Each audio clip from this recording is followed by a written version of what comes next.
Drawing out the facts, the Naked Science Scrapbook. Hello and welcome to the IT Scrapbook from 4D Data Centres. This time we're answering the question, how does the internet work? The term internet is a shortened form of the two words interconnected and network. Networks are things that are connected together. They include railway and road networks, electricity networks like the national grid, and the networks of nerve cells found in your brain. And a computer network consists of two or more computers linked together so that data can pass between them. In fact, the simplest example of a computer network is just two computers connected with a cable. And by just doubling this setup, by having two pairs of computers connected, you've created an interconnected network, which is a very small version of the internet. In reality, though, the internet is made up of billions of computers and devices all over the world that are all interconnected, which means that a photo taken on an iPhone in Mexico can be on a laptop in London just a second or so later. To make this happen, we need three key things. 1, a set of rules dictating how the data being sent and received is packaged. 2, an interconnected network over which the data will be sent. And 3, a way to route the packaged data across the internet from the computer that's sending it to the machine that needs to receive it. The set of rules that the majority of us use for packaging and moving data around the globe using the World Wide Web is the Hypertext Transfer Protocol, or HTTP, which you usually see at the start of a web address, although there are many others.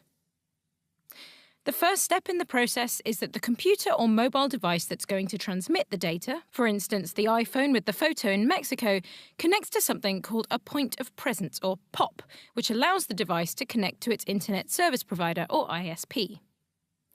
All POPs are connected to network access points, or NAPs. Then these NAPs all over the world are linked together through an ultra-fast connection called the Internet Backbone. These different entities can be compared to post offices and sorting offices in the postal system. The post offices, POPs, are where local network traffic is collected, while the sorting offices, NAPs, are where the national network traffic is sorted. But how is the data actually transmitted? Because it's not practical to send data in one big chunk, your computer chops files into a series of smaller pieces called network packets.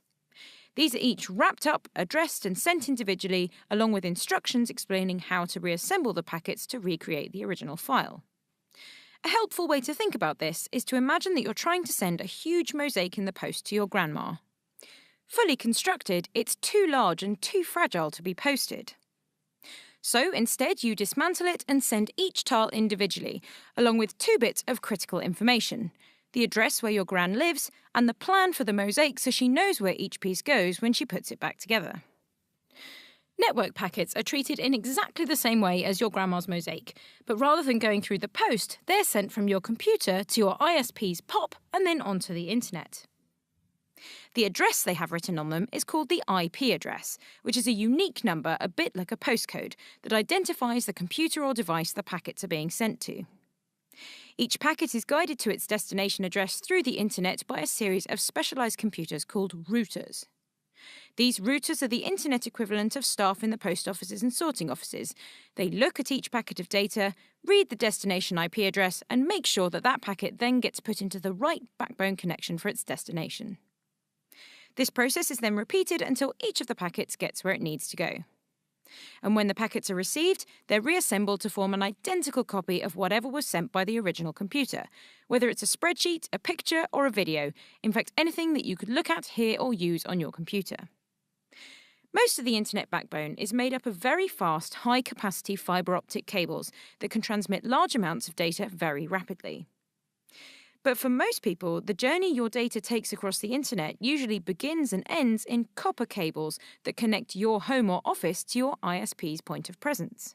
And because transmission speeds in these lines are much slower than in the fibre optic cables that make up the internet backbone, the majority of the delays in downloading or uploading data occur within just a few miles of where your server is sitting.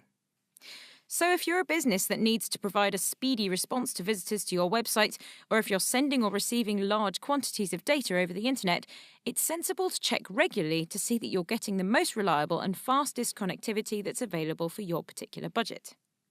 Or you could consider using a data center.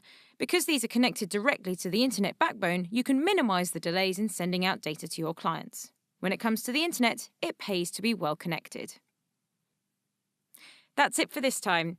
This video is produced by the Naked Scientists for 4D Data Centers, a group of high-quality data centers which provide friendly and professional co-location and connectivity services. To find out more, you can look them up at www.4d-dc.com. And if you'd like to get the answers to more science questions from the Naked Science Scrapbook, join us online at thenakedscientist.com/scrapbook. Bye!